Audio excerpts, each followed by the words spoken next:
Oi, hoje eu estou aqui a fazer um mini desabafo com vocês.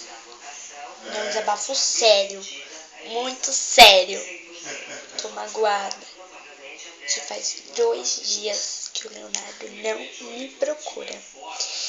Eu tenho que fingir que tá tudo bem, mas não tá tudo bem. Não tá.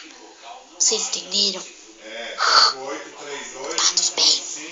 Eu queria ele aqui agora, mas ele não tá aqui comigo. Então eu tenho que fingir que tá tudo bem. Vê se tá. Se ele tivesse aqui agora comigo, ia tá tudo bem.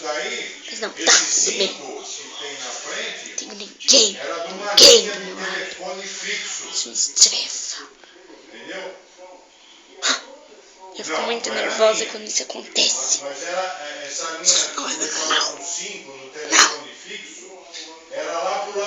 Me ajudar. Olha essa espinha na minha testa. Então agora aqui em São Paulo, o único telefone que começa aqui, fixo, é o 2.